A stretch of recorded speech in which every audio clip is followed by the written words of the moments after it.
হাসিনার আশা নিয়ে যে কথাবার্তাগুলো আছে, উনি কি রাজনীতি করবেন কি করবেন না, কি পরিস্থিতি হবে, অনেকে সরকারের মধ্য থেকেও এটা বলছেন। দেখো, এই কথাটি এসছে যে না, অমুকের কন্যা এটা হওয়া দরকার।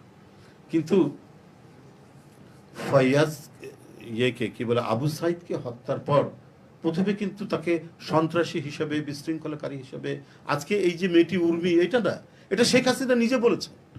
তারপরে হোম মিনিস্টার আবার গেছে, যখন দেখছে যে একটা উত্তাল তরঙ্গ।